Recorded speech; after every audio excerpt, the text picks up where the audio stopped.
Police कर्मियों ने कहा कि सरकार या तो हमें अस्थायी करे या निलंबित करे। वैसे तो सहायक पुलिसकर्मी पिछले 2020 से ही अपनी मांगों को लेकर के लगातार धरना प्रदर्शन कर रहे हैं और बार बार सरकार सिर्फ इन्हें आश्वासन की घुट्टी ही पिलाते रही है। लेकिन इस बार जो है तमाम सहायक पुलिसकर्मियों ने कमर कस ली है और सरकार से वो जवाब लेकर ही वापस जिले में जाएंगे। हमारे संवाददाता विकास सिन्हा ने सहायक पुलिसकर्मियों से सीधी बातचीत की। आइए सुनते हैं सहायक पुलिसकर्मियों ने क्या कुछ कहा है।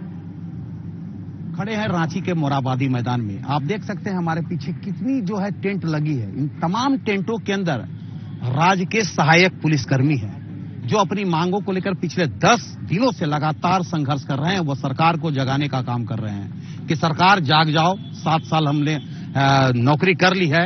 छत्तीसगढ़ की सरकार ने समायोजित कर एक अच्छा दर्जा दे दिया है। अब झारखंड सरकार भी जाग जाओ। लेकिन अभी तक कोई भी मतलब राज्य सरकार के आला अधिकारी इनका सुगबुगाहट लेने नहीं पहुंचे और ये लोग तमाम चूंकि बरसात का मौसम भी आप देख सकते, बरसात का मौसम है, प्लास्टिक दे करके ही लोग सभी टेंट में, जितने भी टेंट नजर आ रहे हैं, तमाम टेंटों में राज्य के सहायक पुलिस है। वो अपनी मांगों को लेकर लगातार संघर्ष कर रहे हैं और इस बार आर पार के लड़ाई लड़ने के लिए तैयार है। हमारे साथ जो है राज्य के सहायक पुलिसकर्मी भी है। पूछते हैं सबसे पहले आप ही से सवाल कि आखिर क्या मांग है जो सरकार नहीं मान रही?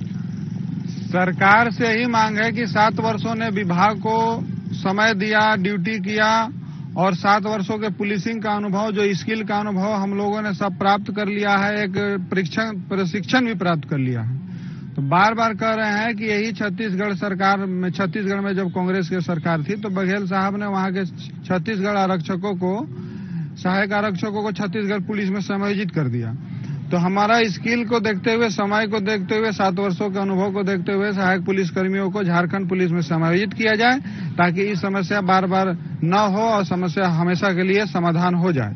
इसी बिंदु को लेकर हम लोगों ने 2020 में भी आंदोलन किया, 2021 में भी आंदोलन किया और समस्त आंदोलन के माध्यम से सरकार को आगाह किया, जगाया। उनके तरफ से लिखित मौखिक आश्वासन भी मिला कि 15 दिनों के अंदर, 60 दिनों के अंदर समस्या का निदान कर दिया जाएगा।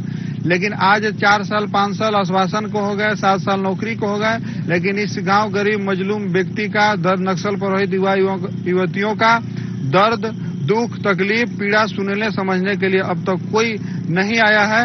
वही भावना से आहत होकर पुनः हम लोगों ने 2024 में हमने उलगुलान का आगाज किया है और सरकार तो बार बार आश्वासन दे रही है, बयान दे रही है कि सरकार सकारात्मक है, संवेदनशील है, काम होगा, धरना समाप्त कीजिए वगैरह बयान आ रहे हैं। लेकिन 4 वर्षों से हम लोग बयान सुनते संवेदनशीलता सुनते अभ्यस्त हो गए, कान पक गया है। तो मीडिया के माध्यम से ही हम आह्वान करेंगे, रिक्वेस्ट करेंगे, विनती करेंगे कि आपका झारखंड के युवक युवतियां 2022 जो खुले आसमान के नीचे पड़े हैं, इनका दर्द को समझिए।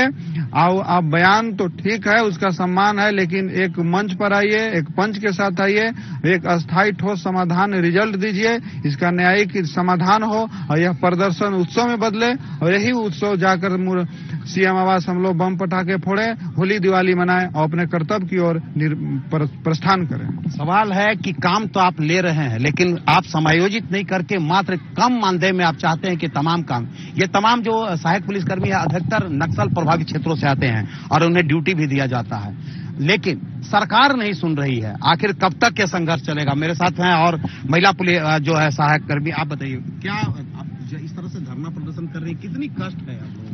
धरना प्रदर्शन करने के लिए तो सरकार हमें मजबूर कर रही है, क्योंकि पिछले 2 बार भी हम लोगों ने धरना प्रदर्शन किया, अपनी बातों को उनके समक्ष रखने की कोशिश की और हमने किया भी है। जिस तरह से भी, जैसा भी हम लोगों ने चाहा, हर तरीके से शांतिपूर्ण और क्रमबद्ध तरीके से हम लोगों ने यहाँ पर अपना धरना प्रदर्शन किया है। लेकिन सरकार की तरफ से किसी प्रकार का कोई भी मतलब उनका रुझान नहीं आ रहा है, जिसके कारण यहाँ पे आप देख सकते हैं कि मतलब जितनी भी हमारी बहनें हैं, उनके साथ छोटी बच्चियां हैं, इस खुले आसमान में, खुले धूप में, कड़कती धूप में, मतलब बंधुआ मजदूरी की तरह। एक तो हम लोग जहाँ जिस जिले में है उस जिले में मतलब अति नक्सलवादी क्षेत्र में कार्य कर रहे हैं, यहाँ आज बच्चियों को भी हम लोग के साथ अपनी बेटियों को लाना पड़ रहा है, वो भी जूझ रही हैं, परंतु सरकार का किसी प्रकार का कोई ध्यान नहीं जा रहा है। तो सरकार से आग्रह है, विनती है, अगर किसी प्रकार का वो अपने बातों में अपना जो एक वाक्य रखे हैं हम लोगों के समक्ष कि हम लोगों के साथ वार्ता करनी चाहिए, आंदोलन को स्थगित करनी चाहिए। हम लोगों ने उससे सभी लोग सहमत है, परंतु आप किसी प्रकार का कोई हमारे सामने उस तरह का विचार या प्रस्ताव रखे तो, ताकि हम इस जगह को छोड़कर अपने कार्य की ओर अग्रसर हो जाए। सहायक पुलिसकर्मी जब से जो है आंदोलन में आए हैं अभी हाल में 10 दिनों से राज्य की जो पुलिसिंग व्यवस्था है वो चरमरा गई है। बावजूद सरकार की कान पर जू नहीं रेंग रही है। ये हमारे साथ हैं कुछ, ये बात बताइए, जो जिस तरह का ये हो रहा है, धरना प्रदर्शन हो रहा है, या जो भी कितनी दूरी, जब घर से दूरी है तो किस तरह का अनुभव हो रहा है? देखिए, ड्यूटी में भी घर से दूर ही रहते थे, जब ड्यूटी करते थे तो घर से दूर में ही रहते थे, और यहाँ भी हैं तो घर से दूरी में ही है। देखिए, दूरी में रहने के बाद तो कठिनाई समस्या तो झेलना ही पड़ता है। वहाँ थे ड्यूटी में तो वहाँ भी धूप बरसात ठंड में ड्यूटी करते थे, यहाँ भी वही हाल है, धूप है, ठंडा है, बरसात है। अभी बरसात का सीजन है, बरसात में सारा पानी गिरता है तो पानी में सबको रात भर सो रहे हैं बढ़िया से आप लोग, चैन है? किसी भी तरह कष्ट से उम्मीद तो है सरकार से, लेकिन क्या करती है उसके ऊपर डिपेंड करता है। लेकिन अभी तक कोई उम्मीद की अभी तक कुछ किरण नहीं दिया। कितना लगातार हो सकता है कि आर पार की लड़ाई मन बनाए हैं क्या?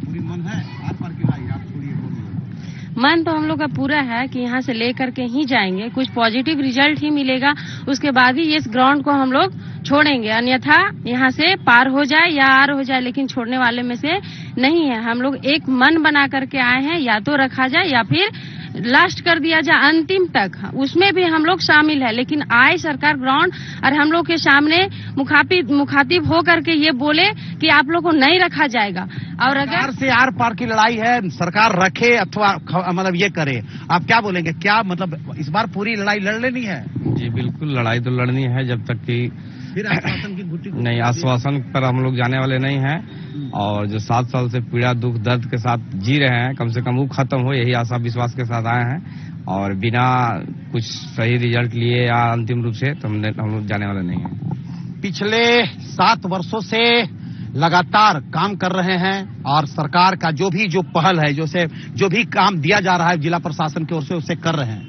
लेकिन सरकार से जो मांग रखे हैं अगर पूरा नहीं हुई तो इस बार आर पार की लड़ाई लड़ेंगे, चाहे सरकार जागे या हमें हटा दे, लेकिन लड़ाई लड़ेंगे और बगैर कुछ रिजल्ट लिए वापस नहीं जाएंगे जिलों में। इस बार आश्वासन की घुट्टी नहीं चलेगी। आप सरकार को सामने आना होगा और मुखातिब होकर बोलना होगा, मंच पर आना होगा उनको, या तो आप आए इन हमारी बातों को सुने और उसी के साथ खुशियां लेकर के जाए या गम लेके जाएं, लेकिन जाएंगे तो जिले में कुछ न कुछ पहलू पर ही जाएंगे, सरकार की जो पहल होगी। लेकिन पिछले 10 दिनों से ये लोग संघर्ष कर रहे हैं, सरकार के किसी आला अधिकारी अभी तक नहीं आए हैं, न किसी तरह के इन्होंने आश्वासन दिए हैं। हालांकि इन्हें अभी भी उम्मीद है कि सरकार जागेगी, इनकी बातों को सुनेगी, समझेगी, परंतु वो समय कब आएगा कहना बड़ी मुश्किल है। फिलहाल सरकार को जागने की जरूरत है और इनके दुख दर्द को समझने की जरूरत है, ताकि इनके भी बाल बच्चे हैं, आप देख सकते हैं छोटे छोटे बच्चों को लेकर के भी, यानी उनके भी भविष्य जो है मतलब उनके भविष्य पर भी प्रश्न चिन्ह उठ रहे हैं। ऐसे में सरकार को जागने की जरूरत है और सरकार को इनसे वार्ता करने की जरूरत है। कैमरामैन संजय पांडे के साथ विकास सिन्हा, साधना न्यूज, रांची। और पाकुड़ कलेक्ट्रेट के पास जनसंख्या समाधान फाउंडेशन के कार्यकर्ताओं ने जनसंख्या कानून को लेकर के धरना दिया है। इसके बाद से फाउंडेशन के कार्यकर्ताओं ने प्रधानमंत्री को प्रेषित एक ज्ञापन उपायुक्त की अनुपस्थिति में डीडीसी को सौंपा है। फाउंडेशन से जुड़े कार्यकर्ताओं ने कहा कि देश में तेजी से जनसंख्या बढ़ रही है, इसे देखते हुए जनसंख्या नियंत्रण पर कानून बनाना जरूरी है, जिससे कि बढ़ती जनसंख्या पर अंकुश लगाया जा सके। इस मौके पर फाउंडेशन के हिसाबी राय, अनुग्रहित प्रसाद, मंगल हंसदा सहित जो है अन्य लोग भी मौजूद रहे। जितनी भी देश में समस्याएं आज दिखाई पड़ रही है, उसका एकमात्र कारण बढ़ती हुई जनसंख्या है। संसाधन सीमित हैं और अबाध गति से जनसंख्या बढ़ रही है, जिसके चलते आज बहुत सारी समस्या हम देख रहे हैं और हम समस्या से जूझ रहे हैं। देश में कोई भी सरकार रहे, अगर इस पर नियंत्रण नहीं हो तो सबको सुविधा उपलब्ध नहीं कराया जा सकता है, सारा का सारा विकास अपर्याप्त साबित हो सकता है।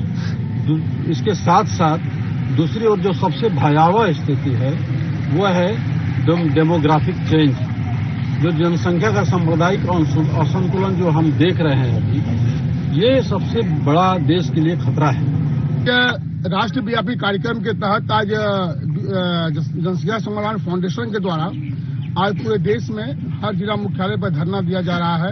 इसी के तहत हम लोग आज यहाँ धरना दे रहे हैं पाकुड़ जिला इकाई की ओर से।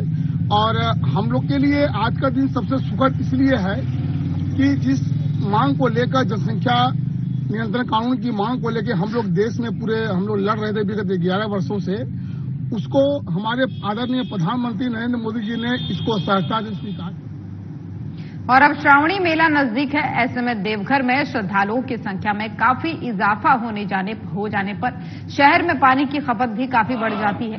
लेकिन अब पानी को लेकर के निगम की मुश्किलें भी बढ़ गई हैं। पानी सप्लाई करने वाले पंप चालकों ने जो है आंदोलन का रुख अख्तियार कर लिया है और इसी क्रम में पंप चालकों ने देवघर नगर निगम कार्यालय पहुंच करके 1 दिवसीय धरना दिया और नगर आयुक्त को एक ज्ञापन भी सौंपा।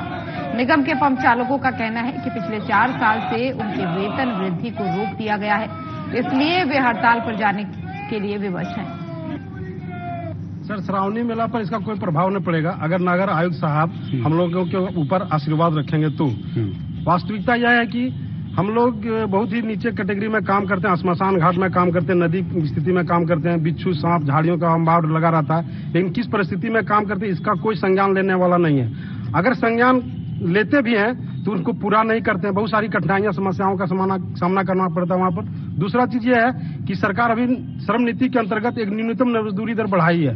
4 साल से नगर आयुक्त और ठेकेदार आश्वासन दे रहा है कि देंगे, लेकिन हम लोग को जो है नहीं वही पुराना वाला रेट जो है हम लोग को 9,000 रुपया दिया जा रहा है। हम लोग 2 महीना पहले भी बोले कि 647 रुपया, नगर आयुक्त जी बोले नहीं 468 रुपया आप लोग को दिया जाएगा। लेकिन हम लोग को बोला गया, लेकिन हम लोग को दिया नहीं। फिर हम लोग को 90,000 रुपया पेमेंट हुआ।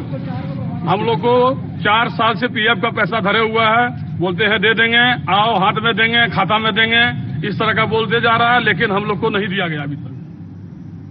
और गोपालगंज एसपी स्वर्ण प्रभात ने मुहर्रम पर्व को लेकर के गाइडलाइन जारी की है। एसपी ने कहा कि बिना लाइसेंस के प्रदर्शन या फिर ताजिया जुलूस पर प्रतिबंध रहेगा। वहीं आपको बता दें कि जुलूस के दौरान कोई भी हथियार लेकर चलने पर पूर्ण रूप से प्रतिबंध रहेगा। साथ ही जुलूस रूट चार्ट के हिसाब से निकाली जाएगी और वहीं पुलिस की पैनी नजर जो है उपद्रवी तत्वों पर बनी रहेगी।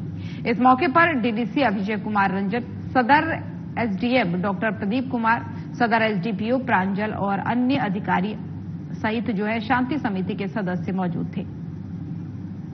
इसके वासियों से अनुरोध होगा कि मुहर्रम के जो जुलूस निकलेंगे 16 और 17 तारीख को, इसके लिए 100% लाइसेंस लेना अनिवार्य है। बिना लाइसेंस के कोई जुलूस ना निकाला जाए। और इसी के साथ साथ जुलूस में डीजे पूर्ण रूप से प्रतिबंधित है और साथ ही साथ जो घातक अस्त्र शस्त्र का प्रदर्शन भी प्रतिबंधित है। तो जुलूस के जो लाइसेंसधारी हैं उनसे अनुरोध होगा कि जुलूस में वैसे किसी भी लोगों को शामिल ना होने दें जिनके पास तलवार, भाला, गड़ासा या किसी भी तरह का घातक अस्त्र हो। साथ ही साथ जो डीजे है उस पर पूर्ण रूप से प्रतिबंध रहेगा। अगर ये लाइसेंस के कंडीशंस में भी शामिल किए जाएंगे और लाइसेंस की जो शर्तें हैं उसका अगर उल्लंघन किया जाता है तो उस पर कानूनी कार्रवाई निश्चित। नालंदा जिले के 33 थानों में महिला हेल्प डेस्क कार्यरत है। नालंदा पुलिस ने जो है इसके लिए अलग से हेल्प डेस्क नंबर जारी किया है। अब महिलाओं से संबंधित मामलों के लिए महिला थाने जाने की जरूरत नहीं है। महिलाएं हेल्प डेस्क नंबर पर कॉल करके अपनी समस्या बता सकती हैं। उनकी समस्याओं को महिला अधिकारी सुनेंगी और उनका निपटारा भी करेंगी। इस संबंध में नालंदा एसपी अशोक मिश्रा ने बताया कि महिलाओं को अब महिला थाने की दौड़ नहीं लगानी पड़ेगी। हमारे यहाँ 33 महिला हेल्प डेस्क हैं जिले में और हेल्प डेस्क का कर्तव्य ये है कि जो महिला संबंधी शिकायतें होती हैं या अपराध होते हैं उनको देखना है। वर्तमान में महिला थाना में जो शिकायतकर्ता हैं, महिलाएं हैं, वो अधिक संख्या में आती हैं और उन्हें काफी दूरी से गुजरना पड़ता है। जैसे इस्लामपुर क्षेत्र से, हिलसा क्षेत्र से या कतरीसराय क्षेत्र से अगर महिलाएं आएंगी तो उनको काफी समय लगता है। तो इसीलिए बिहार पुलिस की पहल थी कि महिला हेल्प डेस्क स्थापित हो। अभी वर्तमान में हम लोगों ने एक मोबाइल सभी डेस्क को उपलब्ध कराया है और सिम भी उपलब्ध करा दिया गया है और नंबर्स जो हैं अभी हम लोगों ने आप लोगों के माध्यम से पब्लिक को पहुंचाया है। आप लोगों से यही गुजारिश है कि आप इन नंबर्स को प्रचारित करें, जिससे महिलाएं अपनी शिकायतों को सीधे हेल्प डेस्क को रजिस्टर करा सकें। और वहीं रांची के ग्रामीण एसपी सुमित कुमार अग्रवाल ने गुरुवार को बुंडू थाने के निरीक्षण के क्रम में बुंडू पहुंचे हैं, जहां उन्होंने बालू को लेकर पत्रकारों को संबोधित किया। वहीं उन्होंने कहा कि वैध चालान के साथ ही बालू ट्रकों के चलने में कोई रोक नहीं है। छापेमारी के दौरान ट्रक चालकों द्वारा उसी समय चालान दिखाए जाने पर ट्रक को छोड़ दिया जाएगा। बताते चले कि बालू कारोबारियों ने आरोप लगाया कि वैध चालान रहने पर भी प्रशासन द्वारा बालू गाड़ियों को चलने नहीं दिया जा रहा है। प्रोसेस के तहत हम लोग हर थाना का इंस्पेक्शन करते हैं, तो आज बुंडू थाना का इंस्पेक्शन किया जा रहा है। इसके तहत हम लोग हर थाना में जैसे कि भवन का रख रखाव देखते हैं, थाना सरीक्षा का वर्क देखते हैं, फिर आईओ के द्वारा अनुसंधान में क्या प्रगति की गई है, किसी पर्टिकुलर केस के इंस्पेक्शन करते हैं। तो ये सारा प्रोसेस हम लोग अभी करते हैं। ये क्या बुंडू थाना ही रहेगा कि और थाना रहेंगे? नहीं, अभी आगे भी रहेगा। अभी बुंडू कर रहे हैं, फिर कुछ दिन के बाद तमार करेंगे। तो एक शेड्यूल होता है, उस शेड्यूल के तहत हम लोग सारे थाना का 1 by 1। और दिल्ली से गुवाहाटी को जोड़ने वाली NH-27 गोपालगंज में जर्जर हो चुकी है, जिसके कारण पिछले 1 महीने में जो है कई लोगों की सड़क हादसे में मौत भी हो चुकी है। इन हादसों के लिए NHAI को जिम्मेदार ठहराया गया है, क्योंकि पुलिस की जांच में NH पर गड्ढों की वजह से हादसा होने की बात सामने आई है। इसे लेकर के गोपालगंज एसपी स्वर्ण प्रभात के निर्देश पर जो है सिजवलिया थाने में पुलिस अवर निरीक्षक नवीन कुमार ने 7 लोगों के विरुद्ध प्राथमिकी दर्ज कराई है, जिसमें NHAI के प्रबंधक, NH-27 के इंजीनियर, कॉन्ट्रैक्टर समेत अन्य लोग भी शामिल हैं। सिधवलिया थाना अंतर्गत जो नेशनल हाईवे है उस पर आए दिन सड़क दुर्घटनाएं होती रही हैं, और कुछ दिन पहले भी जो एक महिला अधिकारी हैं उनकी सड़क दुर्घटना में मृत्यु हो गई थी। और इसमें केस रजिस्टर कर इसमें अनुसंधान प्रारंभ किया गया था, और अनुसंधान के क्रम में ये चीजें आई हैं कि रोड में कई जगह गड्ढे हैं और कई जगह मेंटेनेंस ठीक से नहीं हुआ है। इस कारण से जो है ये सड़क दुर्घटना होती आ रही है, और इस सड़क दुर्घटना के पीछे भी यही कारण सामने आया है। और ऐसे में जो NH के जो इंजीनियर हैं और जो कॉन्ट्रैक्टर है, जिनको मेंटेनेंस का कार्य देखना है और सड़क सुरक्षा से संबंधित जो भी कार्य किए जाने हैं, उन पर एक प्राथमिकी दर्ज की गई है, और इसमें आगे जो अनुसंधान में जो भी तथ्य सामने आएंगे उसके आधार पर कार्रवाई की जाएगी। और मोतिहारी में बेखौफ अपराधियों ने एक बड़ी घटना को अंजाम देते हुए एक बैंक को निशाना बनाया है, जहां वे हथियार के बल पर लगभग 8 लाख रुपए लूट की घटना को अंजाम दिया। उन्होंने मामला जो है हरसिद्धि थाना से महज कुछ ही दूरी पर स्थित स्पंदना स्फूर्ति बैंक का है, जहां पर बताया गया है कि 5 की संख्या में पहुंचे नकाबपोश अपराधियों ने बैंक लूट के दौरान कर्मियों से मारपीट की है। वहीं बैंक लूटने के बाद जो है अपराधी बाइक से हथियार लहराते हुए फरार हो गए। घटना की सूचना पर मौके पर पहुंची पुलिस मामले की छानबीन में जुट गई है। मार के अपने रिपोर्ट मिला रहे, तब तक वो लोग आए, अब मारना शुरू कर दिए। कट्टा लिए थे, चाकू लिए थे। कितना कैश लूट हुआ है? 7,98,000 से। 7 लाख। समय क्या हो रहा था? समय सारे वही 9, साढ़े 9, 10 बजे करीब हो रहा था। 9:30 से 10 बजे करीब में टाइम था। 9:30 10 के करीब में अचानक गया, तब सभी में आया पिस्तौल और कांटा के साथ सकलेला था, दिखा कर देखे तो मारना चालू कर दिया। बोला कि सर नीचे झुकाओ, हाथ ऊपर उठाओ। उसके बाद से ही पीटने चल गया और आगे बढ़ गया। कहाँ मारा है? पीठ पर मारा था, पंखा पे मारा है, माथा पे मारा। और अररिया के रानीगंज में पिछले साल हुए पत्रकार विमल यादव हत्याकांड के मुख्य आरोपी भवेश यादव की बीती रात बदमाशों ने गोली मारकर हत्या कर दी। रानीगंज के बेलसरा में बदमाशों ने भवेश यादव पर ताबड़तोड़ फायरिंग कर उसकी हत्या कर दी। इस फायरिंग में भवेश का सहयोगी बाइक चालक रजनीश भी बुरी तरह से जख्मी बताया जा रहा है। वहीं आपको बता दें कि घटना के संबंध में बताया गया है कि भवेश यादव शादी समारोह में रात 11 बजे अपने एक सहयोगी रजनीश के साथ बाइक से घर वापस लौट रहा था, और तभी जो है बदमाशों ने बेलसरा के वार्ड संख्या 7 में सड़क को जाम कर गोली मारकर उसकी हत्या कर दी। वहीं अररिया एसपी अमित रंजन ने मामले में बताया कि आपसी गैंगवार में घटना को अंजाम दिया गया है। भोज खाने गया था, वहीं भोज खा के आ रहा था, उनके रास्ते में घेर करके कौन लोग मारा आपका? अभी तक तो सही अभी दिन चला है, पुलिस अभी तक तो कोई नहीं हुआ है, कोई कार्रवाई। हाँ, 2 लोगों को तो अभी ठीक है, मतलब उसको पटना रेफर किया है, इसका फ्लोट अंतर्गत कल रात्रि 10 बजे वर्चस्व की लड़ाई में 2 गैंग के बीच में गोलीबारी हुई। उसमें एक भावेश यादव है, उनको गोली लगी, वो ऑन स्पॉट डेड कर गए, और एक रजनीश यादव है, उनको गोली लगी तो उनको इलाज के लिए अस्पताल में भर्ती कराया गया। और गोला थाना अंतर्गत हुप्पू तोयर निवासी बिगू करमाली की जमीन पर कुछ दबंगों द्वारा जबरन मकान का निर्माण करवाया जा रहा है। इस बाबत पीड़ित बिगू करमाली द्वारा रामगढ़ उपायुक्त को आवेदन लिखकर न्याय की गुहार लगाई गई। मामला ऐसा है कि सर कि राजा का प्रयास से 2 एकड़ 55 डिविजन बंदोबस्ती हमारा पिताजी चौहान करमाली नाम से मिला हुआ था, और हमारा चौहान करमाली के नाम से, बाप के नाम से रजिस्टर्ड 2 में भी नाम दर्ज है, और सारा पेपर उस समय से लेकर रसीद कर रहा था, तो अभी भी कर रहा है, अभी भी ऑनलाइन कर रहा है। लेकिन हमारे गांव का निवासी किशोर करमाली बाहुबली सवांग दिखा करके। और अब खबर बगहा से है, जहां सड़क हादसे में नगर पार्षद के भाई अमरजाद अंसारी की दर्दनाक मौत हो गई। घटना रामनगर भैरोगंज मुख्य सड़क पर जुड़ा पकड़ी के पास स्थित पुलिया की है। बताया गया है कि अज्ञात वाहन ने ठोकर मार दी थी, जिसके बाद से उनकी मौत हो गई। जुड़ा पकड़ी और कपड़दीका के बीच में ये घटना हुई है। एक पुलिया के पास अज्ञात द्वारा हमको सूचना 112 पर आया कि एक्सीडेंट हुआ है। हम लोग वहां तत्काल पहुंचे, और तब तक जो फायर एक गाड़ी थी उसका आदमी लोग पानी में गिरे हुए थे, तो उनको निकाले और फटाफट हम लोग स्टेशन पर, तब तक हम लोग पहुंच गए स्टेशन पर लोड करके और रामनगर हॉस्पिटल में लेके आए। अमरजाद अंसारी नाम का व्यक्ति 112 से लाया गया है, और वो हॉस्पिटल में लाने के बाद में मेरी हालत में पाया गया। पुलिस को थाना को मैसेज दे दिया गया है, पोस्टमार्टम के प्रोसेस।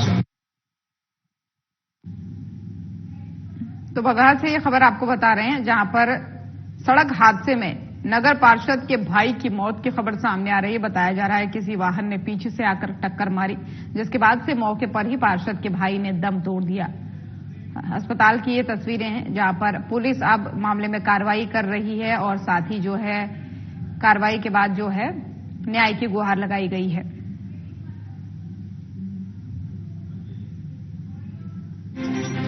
और अब बड़ी खबर सामने आ रही है बगहा से। बगहा से आपको बड़ी खबर बता रहे हैं, जहां पर आपको बता दें कि नदी का जलस्तर बढ़ गया है। नेपाल में 2.5 लाख क्यूसेक डिस्चार्ज के बाद से नदी का जलस्तर बढ़ा है। वहीं वाल्मीकि नगर गंडक बैराज से छोड़ा गया 1,80,000 क्यूसेक पानी। इलाके में बाढ़ की आशंका बताई जा रही है। सभी बांधों पर जल संसाधन विभाग कर रहा है निगरानी। तो ये बड़ी और अहम जानकारी बगहा से आपको बता रहे हैं, जहां पर आप देख सकते हैं बाढ़ जैसी स्थिति बनने को है अब, क्योंकि नेपाल से 2.5 लाख क्यूसेक डिस्चार्ज के बाद से नदी का जलस्तर लगातार बढ़ रहा है, और ये एक तरीके से खतरे की घंटी बताई जा रही है। वाल्मीकि गंडक बैराज में छोड़ा गया है 1,80,000 क्यूसेक पानी। सभी बांधों पर जल संसाधन विभाग कर रहा है निगरानी।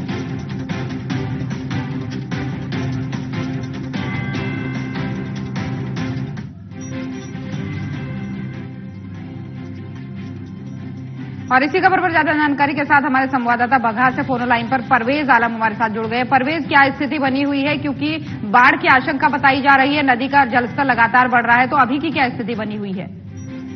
आपको बता दें कि वाल्मीकि बैराज जो नेपाल से 1,80,000 जो पानी छोड़ा गया है, जिससे कि वो पानी आकर बगहा और नदी थाना और गोपालगंज इस सारे इलाके में जो पानी फैल गया है, जिससे कि काफी लोगों के घर में तबाही हुआ है।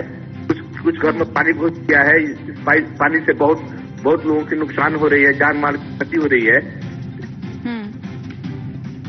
बिल्कुल ठीक है, आप नजर बनाए रखिएगा आसपास जो भी संवेदनशील इलाके हैं उनके लिए क्या क्या प्रशासन कर रहा है। फिलहाल बहुत बहुत धन्यवाद आपका तमाम सारी जानकारियों के लिए। तो बिहार झारखंड की खबरें देख रहे थे आप। बुलेटिन में फिलहाल इतना ही। नमस्कार।